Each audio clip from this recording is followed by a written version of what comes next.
doute le sujet fil rouge. Le ministre de la Santé débarqué est-il déjà mis aux arrêts?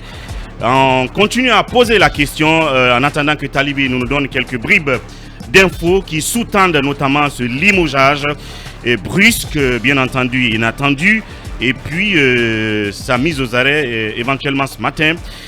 Quels sont tous ceux qui sont liés à ce problème? On en dira un peu plus tout à l'heure. On commence rapidement par vous, Emmanuel Milimono. Justice, Makanera Kake, visé par une plainte du docteur Ousmane Kaba. Oui, ça a été, on va dire, c'est le prolongement du dossier concernant donc les orientations des boursiers de l'État guinéen au sein des universités privées.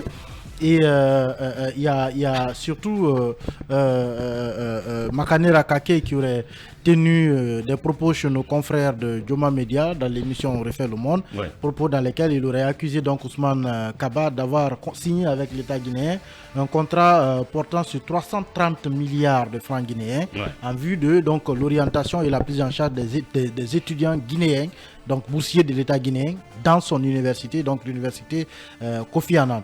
Chose que nie donc Dr Ousmane Kaba, qui a donc déposé une plainte et le tribunal, le TPI de Dexine est saisi de l'affaire.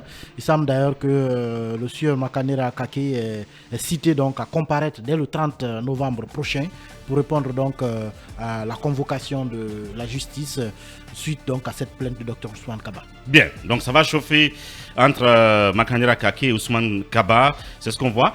Rapidement, et puisque j'ai oublié, Kabine Fofana, bonjour. Bonjour Willy et bonjour à tous. Voilà, j'ai manqué au rituel. Tu m'as privé de dire bonjour à EDG aujourd'hui. Bien, encore une fois, combien de jours déjà? 22e jour de coupure de courant, 22e jour de galère. Et je pense d'obscurité, de chaleur. Il y a des manifestations qui commencent à se préparer. Je sais que dans les jours à venir, le quartier va bouillonner parce que les gens ils sont fatigués.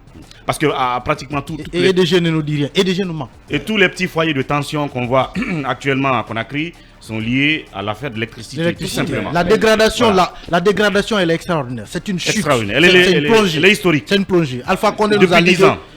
Alpha Condé nous a légué. Non, je n'appelle pas une Je dis que ça aura lieu. Parce que ça a commencé. D'ailleurs, ça a commencé. Il y a des femmes et des jeunes qui ont déjà commencé à barricader des rues dans le quartier. Moi, je sais que dimanche dernier, je suis sorti, j'ai eu du mal à arriver chez moi parce que la rue qui descend chez moi a été barricadée. Donc, et ça, il a fallu des négociations de charges et d'autres personnes pour que les dames et les jeunes lèvent ces barricades. Je sais qu'elles vont recommencer et elles l'ont dit parce que après il n'y a pas eu de suite depuis dimanche jusque là.